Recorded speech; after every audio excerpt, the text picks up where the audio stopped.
It's getting off to a good start for this video. Welcome friends to another storytime video. I hope you are excited for this. Now, storytime videos, for those that don't know, are where I talk about various travel stories that I didn't capture on camera. And obviously this one, not having a camera, means I was not really able to capture anything. So I'm about to tell you guys one of the worst things that's ever happened to me on my travels, and that was back in 2013 when I got my camera bag stolen, which contained all of my camera gear. Now, I have a pretty golden rule when it comes to taking my big camera out at night. I don't. This is because nighttime is statistically the worst for having stuff stolen, for things just going wrong, and I just don't put myself in that situation. I clearly put myself in that situation in this situation. I also know that South America is particularly bad when it comes to theft. This is very well known. It's still a beautiful place to travel to, and amazing in that you just have to be a little bit more extra cautious with your stuff. But alas, for some reason that night, I decided to take my big camera out and my big camera bag to dinner and then to a evening private salsa dancing class. Dinner was great, and then it was off to the bar where we would be having our private salsa dancing lesson. Now, this was a bar in Banos, Ecuador, and it was only our group that was having the lesson. Although the bar itself was still technically open to the public because the doors were open. So I was filming like I usually do, and my sister was there helping me film as well. And we were taking the camera in and out of our camera bag, which was in this huge pile of everybody else's bags, to film different clips of us dancing. It was about 9 p.m., close to the end of our salsa lesson. And in a span of about 5 to 10 minutes of us not watching, the bag was snatched. I don't know quite how I got so comfortable, but I feel like the fact that my bag was just one bag in a pile of many bags just made me way too comfortable with the situation, and I wasn't paying attention to it like I should have. When I first noticed that it was missing, I kind of went into this panic mode. You know when your heart kind of drops and you're like, no. So when I noticed the bag was gone, I first asked my sister if she moved it. She didn't. We looked around in the pile of other bags to see if maybe someone else had moved it.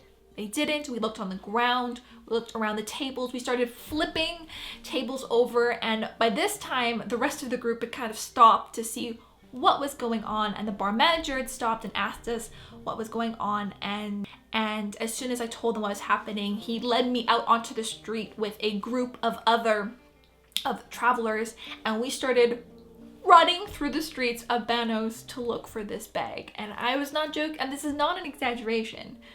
This was the most adrenaline-fueled running through streets I've ever done before in my life. We were looking for my camera bag. I described what it looked like to them, and we were jumping, we were running down alleyways, we were looking into various bus stations, we were jumping on buses, literally jumping on these open buses, looking at the grounds of people's feet, looking at their bags to see if anybody had this bag. After about 20 minutes, or what seemed like 20 minutes, we just stopped. We realized that chances are this person was gone, and so was my bag.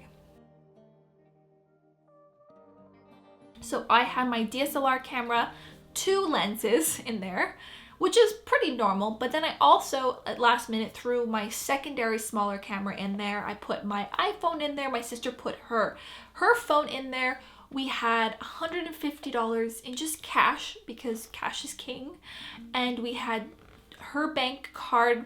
We had a whole bunch of extra stuff that we realistically did not need for a salsa dancing lesson. And as an experienced traveler, I know that I always separate our valuables. We always try and keep our stuff separated. They know who stole it. It was a Colombian lady who wrapped it up in a plastic bag and walked out the door with it. Now, multiple members of my group saw her walking out the door with this plastic bag, but didn't really think anything of it. So I wasn't looking for a plastic bag. They were also caught on camera, her and her 2 male accomplices. And while I was the only bag stolen from our group that night, there were 4 other bags taken from various other bars and a bus station, all in the span of about an hour and a half, so between 9 and 10:15 that night.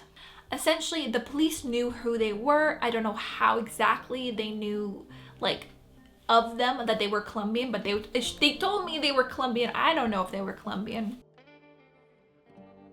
Looking back on this period of time now, I can honestly say I've never experienced an adrenaline rush as crazy as that one was. I mean, it was manic. It was not a good adrenaline rush. It was like the most extreme panic I've ever felt, and I was just like, I'd never run so fast before in my life. I'd never run for so long. I was just like, it was nonstop energy to try and find this bag. I would not believe that it was actually gone until it was actually gone. That was when grief and despair just came together and flooded over me, and I collapsed onto the ground and I just started crying because I didn't know what else to do. And I had to accept that I was a cameraless video blogger. And it took me a while to come to terms with the part of my personality that was attached to those items in that way. This camera to me was like a child almost. It was, I lived with it. I filmed with it every single day for the past year and a half. It went everywhere with me. It literally like slept with me at night. I tucked it in. I took it in for repairs because I had I'd used it way too much that the grip was falling out or falling off. It was my storytelling tool. It was not quite my career yet, but it was everything I wanted my life to be. That it was the representation of what I was building toward, and now it was gone.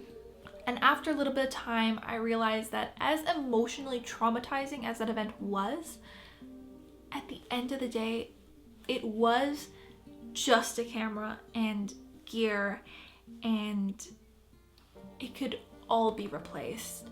But that took time. It took growing as a person, and it took accepting a lot of things to get to that point.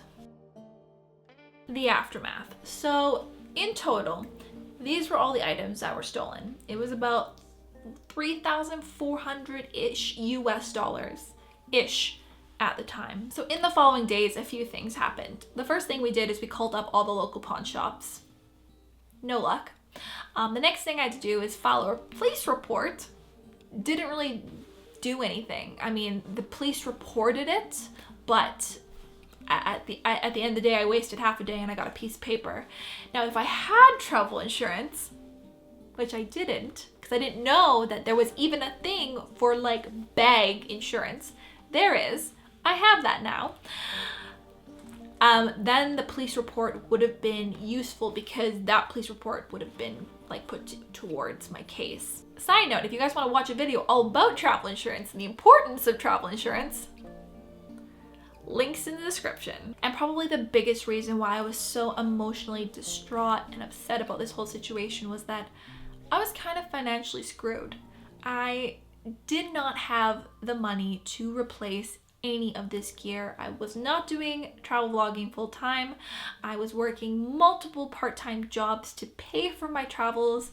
I did not have any money, like literally no money to barely, I was just covering rent. And now to pay for all new gear that took me years of saving up to buy would take me another year. And that meant I wouldn't be able to video blog. I wouldn't be able to create content at all because my secondary camera was stolen as well.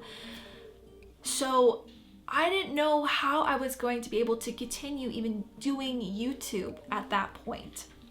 Something that I loved to do, and I wanted so badly to be able to create this as a full-time career for myself.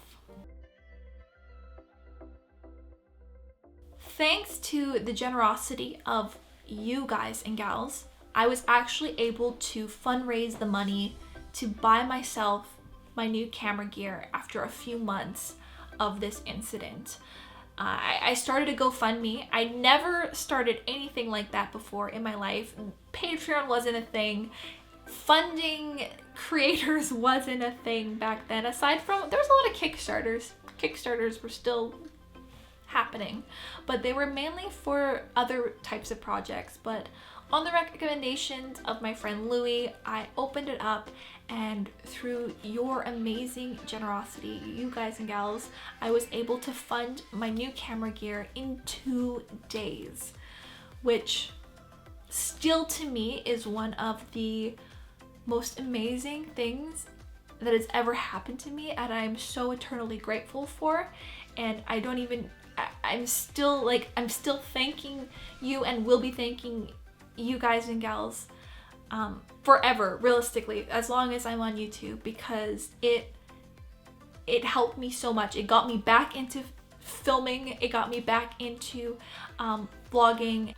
I'm also so eternally grateful to all the rest of my fellow Kentucky tour members who helped me run around the streets of Banos looking for my bag, that lent me cameras to take photos and videos of the rest of the trip with, that just were there for me, because I was an emotional mess, guys. I was a mess.